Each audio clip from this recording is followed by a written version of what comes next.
Tonight on Southwest Local News. A truck rollover on Hopkins Highway with some carried livestock euthanised. Busy petrol stations before the fuel excise is removed April the 1st. Council statement released speaking on the stalled works on Port Fairy footpath. And in sport, Mortlake export Georgia Wareham reaches Women's Cricket World Cup finals. Live from Silver Ball Studios in Warrnambool, this is Southwest Local News with Sharna Rogers. Good evening and welcome to Southwest Local News.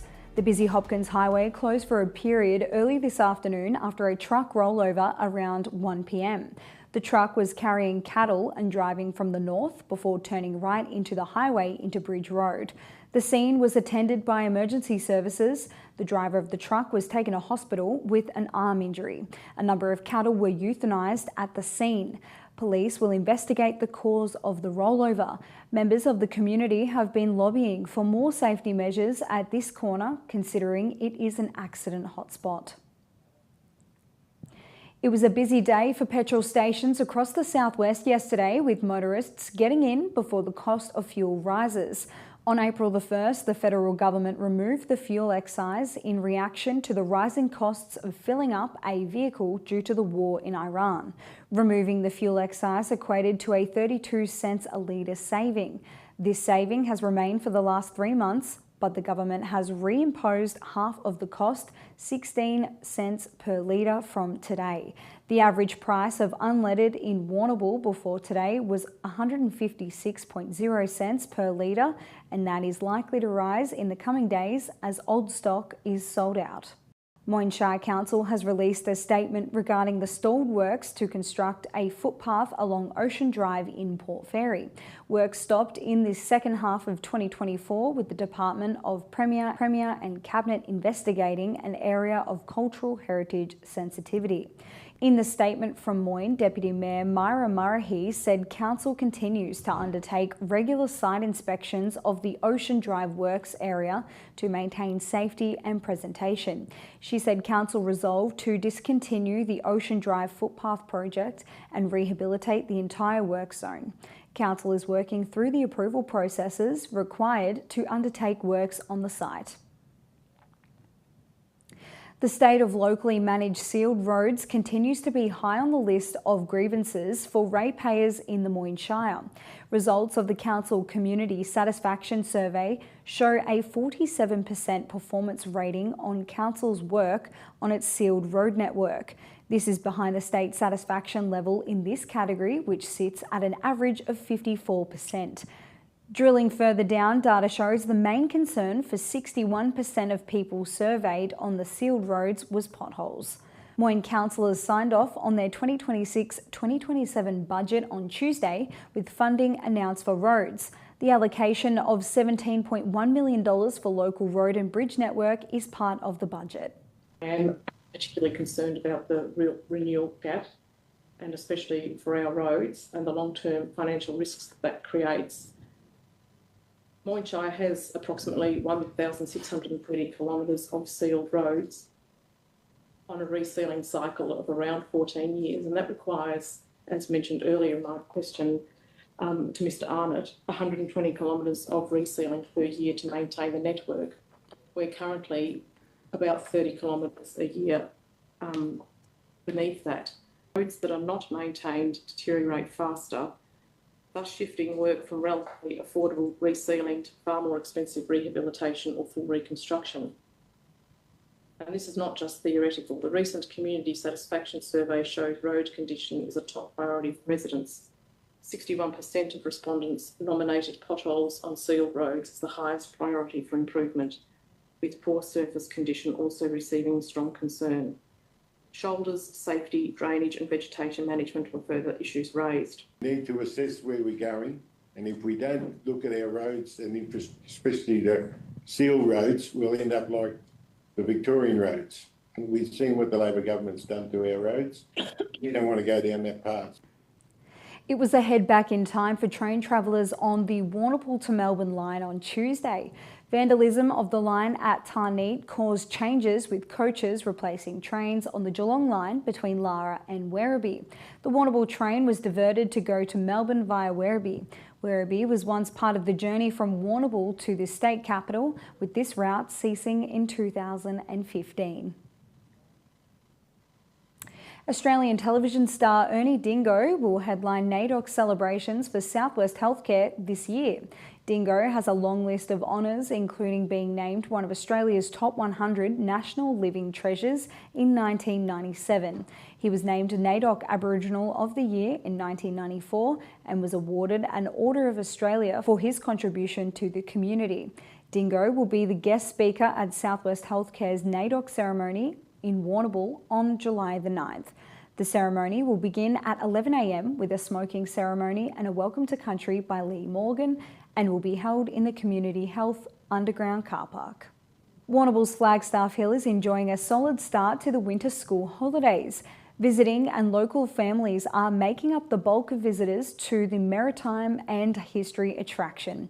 A school holiday program of activities includes art, reading, scone making and printmaking. Warrnambool residents have free entry to Flagstaff Hill thanks to the local ambassador program.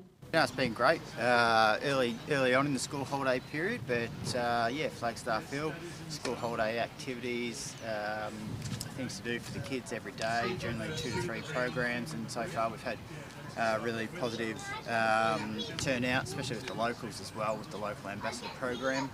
Yeah, running our night show 5 nights a week, so really good numbers to start the school holiday period there as well, and bookings looking very positive for the following week and a half. The recovery from the summer fires continues for the Corangamite Shire town of Skipton, Caramballick and Streatham. The story of this recovery was relayed firsthand to Emergency Management Victoria Commissioner Tim Wabush and Deputy Commissioner Relief and Recovery Mariella Diaz when the pair visited the town last week. Corangamite Shire Mayor Kate Makin was among those the pair spoke to, along with representatives from neighbouring shires. The guests were shown the community fire photo exhibition at the Skipton Mechanics Institute Hall. Speaking at the launch of the exhibition, Councillor Makin praised the spirit of the community. As Mayor, I've had the privilege of spending time with many members of this community over the past nearly 6 months. I've heard your stories, seen your challenges, you've faced but also witnessed incredible generosity, resilience, determination. This exhibition captures all of that. But these photographs are much more than images. They tell a story of a community that come together during one of the toughest times. They've captured the devastation, but they've also captured the recovery, the rebuilding, and the green shoots returning, and the strength people of helping other people. The recovery from the 2024-2025 Grampians fire also continues, with farmers affected able to apply for assistance. Glenelg Hopkins CMA has received funding to assist with the recovery needs of waterways following the bushfires. For eligible works, funding covers all costs, including labour. Landholders will be required to enter into an agreement to allow access for work to be undertaken. Activities that could be eligible include waterway fencing repair or replacement, weed control and removal of fire debris from waterways. A number of streets in Croydon and Port Fairy are now operating as 40km/h speed zones. This work has been done through the funding from the state government and TAC. The streets were chosen after a review of each town and was followed up by the community consultation.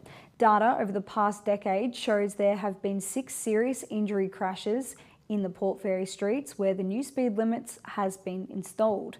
In Croydon, streets on the list has seen 3 serious injury crashes over the same time period. That's all in general news, and after the break we'll return with sport and weather. Back shortly.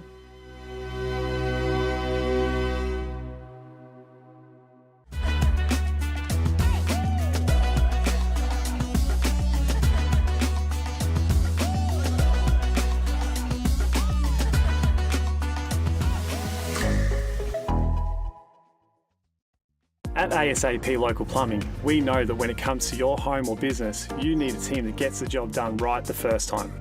From expert hot water system installations to full septic tank and drainage solutions, we handle the heavy lifting so you don't have to. We're your go-to, trusted professionals for water quality and filtration. Get in touch today to book a quote or visit our website. ASAP Local Plumbing, your local plumbing experts. George Taylor Stores, 3 stores, an astonishing range of products. Clothing, accessories, beanies, gloves, hats and belts. Brands like Bisley, Yakka and Ridgeline. Plus the largest range of boots and gumboots in the region. George Taylor Stores. Hi, it's Rob from the Vet Group. Heifers are the future of a dairy herd, and the Vet Group is here to help your heifers meet their potential. Whether that's by monitoring worm egg counts or mineral levels, or designing a vaccination calendar to help prevent infectious disease.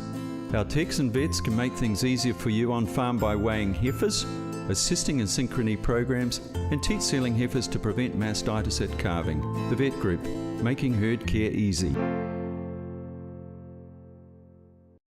B&B Furniture Plus now stock a range of adjustable beds. They have mobility aids to help you live your life to the fullest and lift chairs for the best in comfort. B&B Furniture Plus is locally owned at 203 Lava Street, Warrnambool. Tonight's sport is proudly brought to you by Nutrient Ag Solutions, Warrnambool and Timboon. Getting the most out of your farm. Contact the team today. Welcome back, and first making news in sport. Mortlake export Georgia Wareham is preparing for a World Cup final.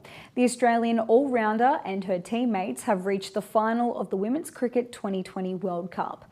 The Aussies, who are undefeated in the tournament, will play the winner of Friday's England versus South Africa semi-final. The final will be played on July the 6th at Lord's. In the semi-final yesterday, the Aussies defeated the West Indies by 8 wickets, with Wareham taking 2 for 17. Super Saturdays have become commonplace in the Hampton League this season.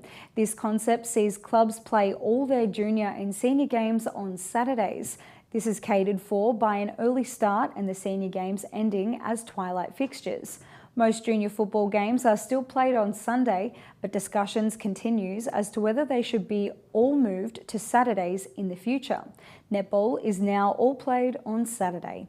Hampden League Administrator Trent Hill said it was a complex issue. We haven't really discussed on a more permanent basis. Obviously, we've got a split of clubs that enjoy the Super Saturdays having their football and netball on the one day, and then obviously we've got our other clubs that are happy to do it over the Saturday and Sunday. So we haven't discussed it any further. It seems like it's been a great success for those who have done it and they've enjoyed it. Obviously, the interesting part of it will be the winter time and what the weather does with the conditions, and obviously having the heavy load on the ground. But for those who have done it over the last couple of years, they've enjoyed it. But what it looks like in the future, I haven't really got an answer for you at the moment. The AFL career of Croyd's Taylor Byrne continues to blossom. Byrne was a key player in the Blues' round 16 win over the West Coast Eagles on Saturday. Byrne kicked 3 goals from his 11 possessions, as well as laying 5 tackles. His teammate and former Cobden junior Sam Walsh gathered a game-high 33 touches. For the Eagles, South Warrnambool export Marcus Herbert finished with 11 kicks and 4 handballs. The final jumps meeting for the season at Warrnambool Racing Club has proven to be a successful day for local trainers. The meeting includes 2 feature races, the Lafferty Hurdle and the Thackeray Steeplechase. The Shane Jackson-trained Andy Wynne was the victor in the Rafferty, hitting the front from 400 metres out and holding on to take first place. In the Steeplechase, Golden Garden claimed the win, with Warrnambool's Simon Wild the successful trainer. That's all in sport today in Warrnambool. A sunny start to the day, reaching a top of 17. Temperatures to cool heading towards the weekend, with some rain and heavy winds on the way. We'll return with the full weather report shortly.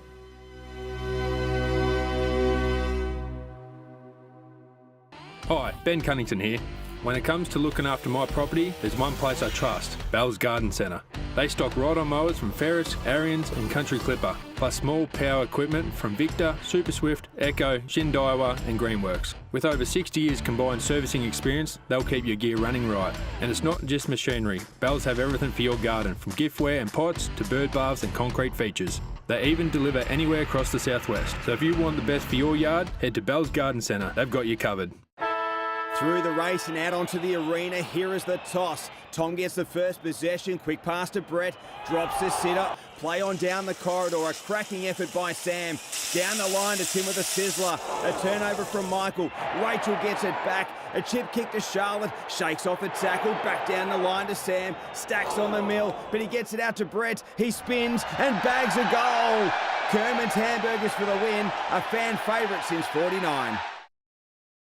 At Solomon's Flooring, Terry has installed carpet for his mum and is giving the chance for another mum to win a voucher for $2,000. Carpet, tiles, blinds and much more. Yes, $2,000 to give away. See our Facebook page for details. National Tiles, Solomon's Flooring and Blinds, 1050 Raglan Parade. Lava Street Veterinary Clinic on Raglan Parade is a caring, family-run clinic offering exceptional care at affordable prices. We're the only clinic in Warrnambool dedicated to small animals. Paws, feathers, scales and fins. For over 40 years, our family tradition has been our commitment to your pet's wellbeing. With a purpose-built facility and the latest technology, we provide gold standard care. From community de-sexing days to special offers each month, experience the difference at Lava Street Veterinary Clinic. Tonight's weather report is proudly brought to you by Anchor Point Retirement Village. New homes are being built now. Book a tour today. Welcome back. Partly cloudy days ahead with showers and damaging winds possible on some parts of the coast and low temperatures around the southwest. Now to the forecast. In Port Fairy tomorrow, a top of 14 degrees on the way with a high chance of showers and possible thunderstorms. Friday, 14 with showers easing and possible damaging winds. 14 degrees on Saturday with winds tending westerly. Inland to Mortlake, 13 with possible small hail in the late afternoon, 12 on Friday with cloudy day and northwesterly winds. 12 degrees for Saturday with a medium chance of showers likely in the morning. Over to Camperdown, 12 and heavy rain for Thursday, 12 for Friday and showers with northwesterly winds. Medium chance of showers for Saturday and cloudy skies. Along the coast to Port Campbell, 14 with heavy rain tomorrow and possible damaging winds. Friday, 14, very high chance of showers and strong winds. Saturday, 13, winds easing and medium showers. Saturday, 13 degrees and a medium chance of showers. Home to Warrnambool, 14 tomorrow with showers forecast and strong winds. 14 for Friday with a chance of a thunderstorm and winds tending northwesterly. 13 and partly cloudy to start the weekend with a shower or two and a nighttime low of 9. That's it from your Southwest Local News team, and thank you for tuning in, whether that be on podcast, online or on 3-Way FM. If you missed any of the bulletin, you can watch it back on demand at southwestlocalnews.com.au. Until Friday, with peace, good night.